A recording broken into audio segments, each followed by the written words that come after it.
എല്ലാവർക്കും നമസ്കാരം.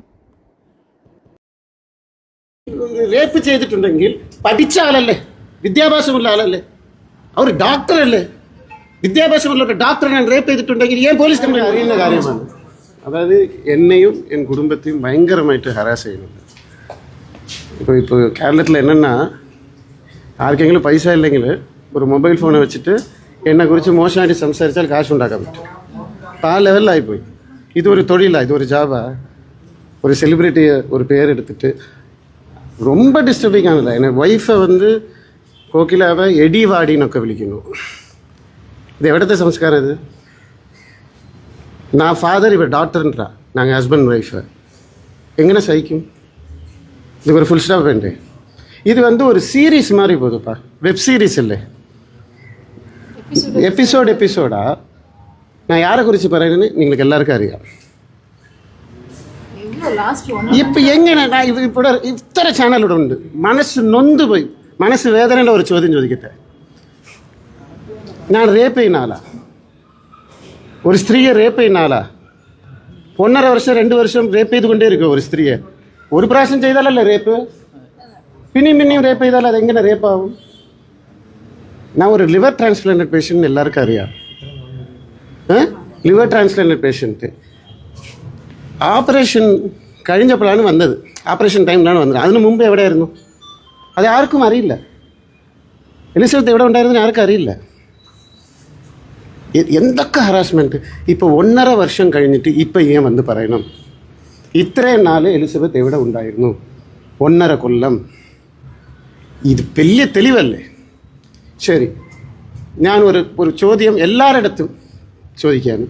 ഇപ്പോൾ കഴിഞ്ഞ ഒരു വീഡിയോയിൽ ഞാൻ പറഞ്ഞിരുന്നു, ഇവിടെ ഹസ്ബൻഡ് എവിടെയെന്ന് പറഞ്ഞ് ചോദിച്ചിരുന്നു ഒരു ഡോക്ടർ. അപ്പോൾ அதுக்கு മറുപടി എന്താ പറഞ്ഞിരുന്നത്? അത് ഒരു 2 ആഴ്ച ഉണ്ടായിരുന്നു, 3 ആഴ്ച പറഞ്ഞിരുന്നു, എൻ്റെ അറിവിൽ 2 ആഴ്ച. അപ്പോൾ ഒരു പെണ്ണു ഇവർ ഡോക്ടർ, அந்த பையன் ஒரு മലയാളി ഡോക്ടർ. ഓക്കെ, 2 പേർ പ്രൊഫഷണൽ. ഒരു ഡോക്ടറും ആക്ടറും പിരിഞ്ഞാൽ ഒരു മിസ്അണ്ടർസ്റ്റാൻഡിങ് പറയാം. 2 പേരും ഡോക്ടേഴ്സ്. എന്തുകൊണ്ട് 2 ആഴ്ചയിൽ സെപ്പറേറ്റ് ആയത്?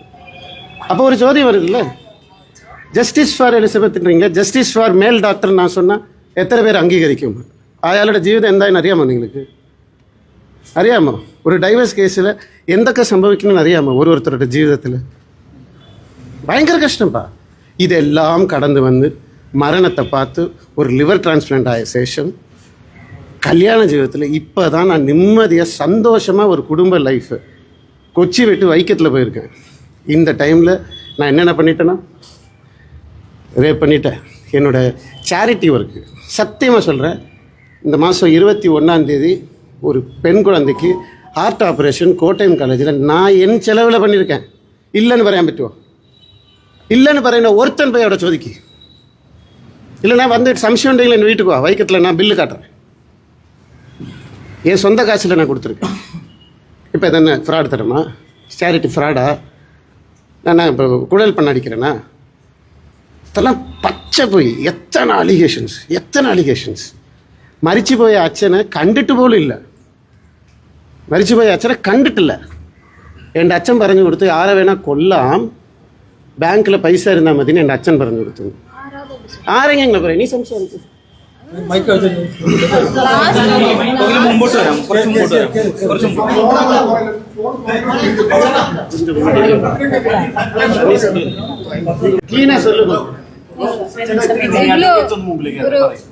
ലാസ്റ്റ് ഒരു 2 വീക്സ് 1 month ആക്കിയിട്ട് ഡെയിലി വീഡിയോസ്, ഡെയിലി അതെടുത്തിട്ട് യൂട്യൂബേഴ്സ് എല്ലാം தேவையில்லாதது அசிங்கமா எடிவாடி என்னது மரியாதை இல்லாம ஒருத்தரும் ஃபேக் அக்கௌண்ட்ல இருந்து நிறைய பேர் இப்ப எல்லாம் ஸ்டார்ட் பண்ணி இல்ல ഫേക്ക് അക്കൗണ്ട് ഇല്ല. ഞാൻ എല്ലാവരും ചെന്നൈയിல இருந்து ഒരു കാര്യം പറഞ്ഞിരുന്നു. അതിപ്പോ സത്യമായില്ലേ? ഞാൻ എന്താ പറഞ്ഞത്? ഒരു മാസീവ് അറ്റാക്ക്, ഒരാളല്ല, എല്ലാവരും കൂടിയിട്ടാ ചെയ്യുന്നത്. ഇതിക്ക് ഒരു ക്യാപ്റ്റൻ ഉണ്ട്, 4-5 പേരാ ചെയ്യുന്നത്. പിന്നെ നിങ്ങൾ തന്നെ വീഡിയോ കണ്ടല്ലേ, 2 യൂട്യൂബേഴ്സ് ഫാമിലിയോ பேச முடியாத அளவுக்கு ரொம்ப அசிங்கமா பேசுறீங்க. இதெல்லாம் எப்படி இது கண்டாருங்க? ஏது வீடியோன்னு മനസ്സിലാവുന്നുണ്ടോ? പേരെടുത്ത് പറയണോ? പരാതി കൊടുത്തിരിക്കேன், അതുകൊണ്ട് ഇപ്പൊ പേര് യൂസ് ചെയ്യാൻ പറ്റില്ല. നീ பேசு. அதுதான் சொல்லிருக்கேன். எல்லாம்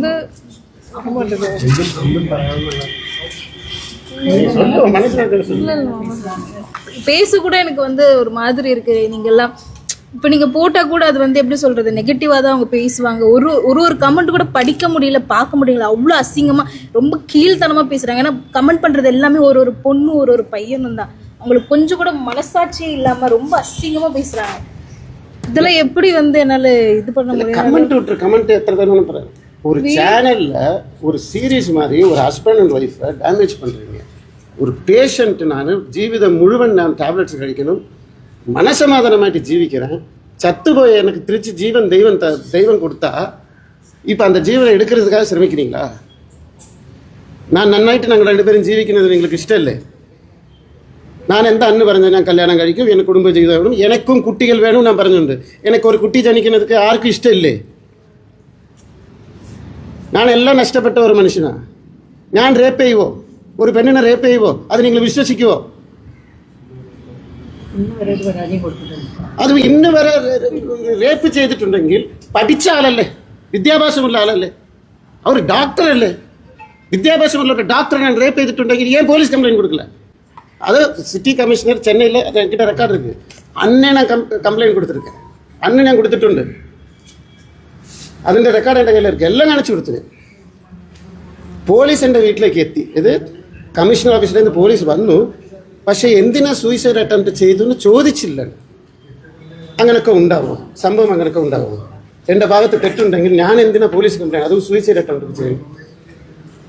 she is A harbour depression patient. എന്തുകൊണ്ട് 2 ആഴ്ചയിലാണ് ഫസ്റ്റ് മാരേജ് പോയത്? അവൻ ഡോക്ടർ, അവനക്ക് ബുദ്ധി ഉണ്ടായിരുന്നു, മെന്റലി അൺസ്റ്റേബിൾ.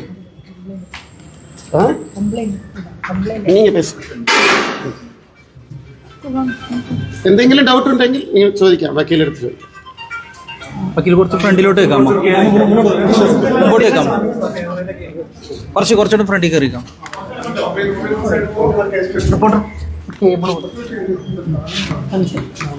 ഇപ്പോൾ ഞങ്ങൾ ഒരു കംപ്ലൈൻറ്റ് ഫയൽ ചെയ്യാൻ വേണ്ടിയാണ് ഇവിടെ വന്നത്. എങ്കിൽ കഴിഞ്ഞ 2 ആഴ്ചയായിട്ട് സോഷ്യൽ മീഡിയയിൽ നടന്നുകൊണ്ടിരിക്കുന്ന കാര്യങ്ങൾ നിങ്ങൾക്ക് എല്ലാവർക്കും കൃത്യമായിട്ട് അറിയാം. സാധാരണ 1-2 വീഡിയോ ഇടുന്നതും ഇതുപോലെ സെലിബ്രിറ്റീസിനെ അത്തരത്തിൽ ക്രിട്ടിസൈസ് ചെയ്യുന്നതും നാട്ടിൽ നടക്കുന്ന വിഷയങ്ങളൊക്കെ തന്നെയാണ്. പക്ഷേ കറക്റ്റായിട്ട് തുടർച്ചയായിട്ട് 1-2 ആഴ്ചയായി തുടർച്ചയായിട്ട് വീഡിയോ ചെയ്തുകൊണ്ട് ഇവരുടെ പേഴ്സണൽ ലൈഫിൽ ഇൻഫ്ലുവൻസ് ചെയ്യാനും അവരുടെ മനസ്സമാധാനം തകർക്കാനായിട്ട് കറക്റ്റായിട്ടൊരു സ്റ്റോക്കിംഗ് ആണ് ചെയ്തുകൊണ്ടിരിക്കുന്നത്. അപ്പോൾ അത് തുടർന്നുകൊണ്ട് പോയിക്കൊണ്ടിരിക്കുകയാണ്. ഓരോ ദിവസം ഓരോ എപ്പിസോഡ് പോലെയാണ് ഇവർ ആഹ്വാനമുള്ള ഒരു സൈബർ ബുള്ളിയിങ് ആണ് നടന്നുകൊണ്ടിരിക്കുന്നത്.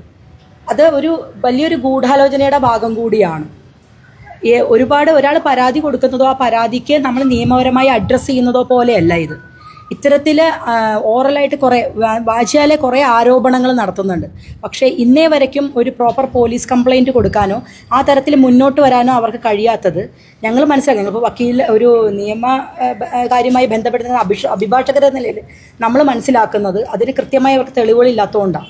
സോഷ്യൽ മീഡിയ ഒരു വലിയ പ്ലാറ്റ്ഫോമാണ്. അതിനകത്ത് എന്തു പറയുന്നതും കുഴപ്പമില്ല എന്നുള്ള രീതിയിലാണ് ആൾക്കാർ കണക്കാക്കുന്നത്.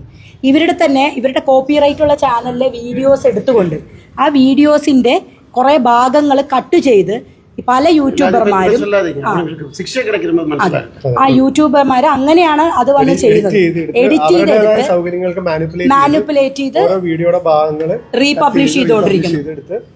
അതും പല വീഡിയോസ് നിങ്ങൾ കണ്ടാലറിയാം, പല രീതിയിലും വികൃതമാക്കിയും അവര് ഈ ബാലേനെയും കോകിലേനെയും എങ്ങനെയൊക്കെ ഹറാസ് ചെയ്യാമോ, സൊസൈറ്റിയുടെ മുമ്പിൽ തരം താഴ്ത്താമോ ആ രീതിയിൽ മാനിപ്പുലേറ്റ് ചെയ്താണ് വീഡിയോസൊക്കെ പ്രചരിപ്പിക്കുന്നത്. ഒരാൾക്ക് ഇന്ത്യൻ ഭരണഘടന പ്രകാരം അവരുടെ അഭിപ്രായ സ്വാതന്ത്ര്യമുണ്ട്, അതെന്തും അവർക്ക് പറയാം. പക്ഷെ മറ്റൊരാളുടെ ജീവിത സ്വാതന്ത്ര്യത്തിലേക്ക് കടന്നു കയറ്റുന്ന രീതിയിൽ അവർ അഭിപ്രായം പറയുമ്പോഴാണ് അത് ശിക്ഷയ്ക്ക് അർഹമാവുന്നത്. അപ്പോൾ ബാലയും കോകിലയും ഇപ്പോൾ ബഹുമാനപ്പെട്ട കമ്മീഷണറെ കണ്ട് ബോധിപ്പിച്ചത് എന്താണെന്ന് വെച്ച് കഴിഞ്ഞാൽ അവരുടെ സ്വൈര്യമായ ജീവിതത്തിനും അവരുടെ പേഴ്സണൽ ലൈഫിലേക്ക് കടന്നു കയറി ആക്രമിക്കുന്നതിന് അതിന് ഒരിക്കലും നിയമം കൂട്ടുനിൽക്കരുത്. ആ ഒരൊറ്റ റിക്വസ്റ്റ് മാത്രമാണ് ബാലയും കോകിലയും കമ്മീഷണറുടെ മുമ്പിലായിട്ട് വെച്ചിരിക്കുന്നത്. അതിന് ബന്ധപ്പെട്ട അധികാരികൾക്ക് കംപ്ലൈന്റ് ഫോർവേഡ് ചെയ്തിട്ടുണ്ട്. ഇന്ന് തന്നെ എഫ്ഐആർ എടുക്കും, കേസ് രജിസ്റ്റർ ചെയ്ത് ഇത് എല്ലാവർക്കും, അതായത് യൂട്യൂബ് ആരും ഉപയോഗിക്കരുതെന്നല്ല, എല്ലാവർക്കും ഒരു പാഠമായിരിക്കാൻ വേണ്ടിയാണ്. കാരണം ആർക്കും ആരെയും എന്തും എപ്പോൾ വേണമെങ്കിലും പറയാം എന്നുള്ള ഒരു സാഹചര്യമാണ് ഇപ്പോൾ. ആ ഒരു സാഹചര്യത്തിന് അതിപ്പോ ബാലയുടെ കേസിന് മാത്രമല്ല എല്ലാവരുടെയും കേസിൽ എല്ലാവർക്കും അത് ഒരു ഒരു ഒരു ഞങ്ങളുടെ ഒരു അഭിപ്രായത്തിൽ ഞങ്ങൾ കമ്മീഷനോട് പറഞ്ഞത് നമ്മുടെ നിയമവ്യവസ്ഥയിലെ അതെ നമ്മുടെ നിയമവ്യവസ്ഥയില് ഇതിനൊരു തക്കതായ ഒരു ശിക്ഷയും അല്ലെങ്കിൽ ഒരു മാർഗം ഇതിൽ കണ്ടെത്തി കൊടുക്കണം. പ്രധാനമായിട്ട് അതെ, ഈ പരാതികളിൽ പ്രധാനമായിട്ടും നമ്മൾ ഉന്നയിക്കുന്നത് അത് തന്നെയാണ്. ഒരു വ്യക്തിയുടെ വ്യക്തിഗത ജീവിതത്തിലെ കാര്യങ്ങൾ എടുത്തുകൊണ്ട് അതിലെ വീഡിയോയും ഫോട്ടോസും അവർ സന്തോഷമായി അവരുടെ ചാനലിൽ പോസ്റ്റ് ചെയ്യുന്നത് എടുത്തുകൊണ്ട് ഇവർക്ക് അത് വികൃതമാക്കിയിട്ട് പുറത്ത് കാണിക്കാനോ, അല്ലെങ്കിൽ ഒരു സ്ത്രീയെ, ഇപ്പം എല്ലാവരും സ്ത്രീകളുടെ അവകാശങ്ങൾക്ക് വേണ്ടിയാണല്ലോ കൂടുതൽ പറയുന്നത്. കോകിലയും ഒരു സ്ത്രീയാണ്. അപ്പോൾ സ്വാഭാവികമായിട്ടും അവരെ വന്നിട്ട് ബോഡി ഷേമിങ് ചെയ്യുക, വളരെ ചീത്ത രീതിയിൽ സംസാരിക്കുക, ഇതൊക്കെ അവരുടെ പബ്ലിക് പ്രൊഫൈലിലാണ് അവർ ഇടുന്നത്. ഇതിനൊക്കെ ലക്ഷക്കണക്കിന് വ്യൂസ് ഉണ്ട്. എന്നിട്ട് ആ വ്യൂസിൽ നിന്ന് ഇവർക്ക് വരുമാനം ലഭിക്കുന്നുണ്ട്. അത് നിയമവിരുദ്ധമായി ലഭിക്കുന്ന വരുമാനം തന്നെയാണ്. ഒരാളെ പക്ക ഡിഫൈൻ ചെയ്തുകൊണ്ട് അൺലോഫുള്ളി ഗെയിൻ ഉണ്ടാക്കുകയാണ് ചെയ്യുന്നത്. അപ്പം ഇതിന് കൃത്യമായിട്ടൊരു നിയമം കൊണ്ട് തടയണം. ആരെങ്കിലും പരാതി കൊടുത്താൽ മാത്രമേ പോലീസിന് ഈ കാര്യത്തിൽ കൃത്യമായി അന്വേഷിക്കാൻ കഴിയുള്ളൂ. ആരെയും വ്യക്തിപരമായി ടാർഗറ്റ് ചെയ്യാനല്ല.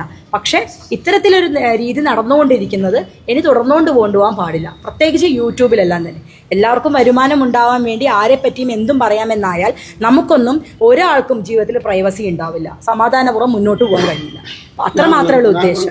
ഒരു കാര്യം കൂടെ പറയട്ടെ, അവര് പൈസ ഉണ്ടാക്കുന്ന കാര്യം പറയും. ഞാനും കോക്കിലയുടെ ഇഷ്ടപ്രകാരമാണ് அந்த യൂട്യൂബ് ചാനൽ നമ്മൾ തുടങ്ങിയത്. ഒരു കുക്കിംഗ് ചാനൽ, വേറെ അതിലൊന്നും മോശമായിട്ടുണ്ടെങ്കിൽ ഇതുവരെ ഒന്നും ഡിസ്കഷനോ ഒന്നും ഉണ്ടായിട്ടില്ല. അവരിപ്പോൾ കാശ് ഉണ്ടാക്കുന്നുണ്ട്. എനിക്ക് എത്ര നഷ്ടം? ഇപ്പം നഷ്ടമെല്ലാം ഞാൻ കേസ് കൊടുത്താൽ തിരിച്ചു തരുമോ? എനിക്ക് എൻ്റെ പേര് പോയി, എൻ്റെ കരിയറിലെ ബാഡ് നെയിം, സമുദായത്തിലെ സൊസൈറ്റിയിൽ നോക്കുമ്പോൾ ഞാൻ ഒരു റേപ്പിസ്റ്റ്.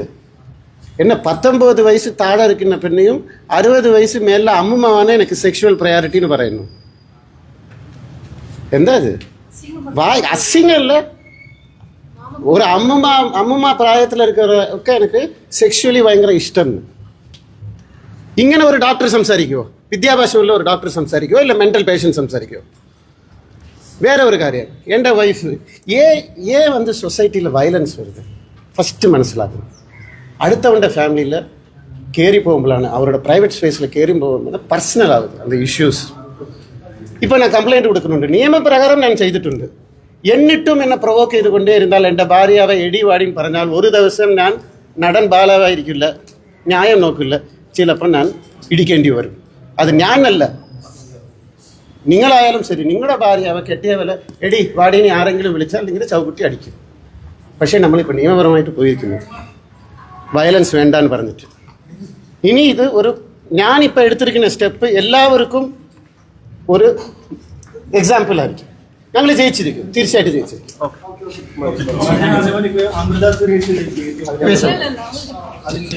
അതിനെക്കുറിച്ച് സംസാരിക്കാൻ പാടില്ല, നിയമമുണ്ട്. യൂട്യൂബേഴ്സിൻ്റെ ഒക്കെ പേരിൽ കേസ് കൊടുത്തിട്ടുണ്ട് കേട്ടോ.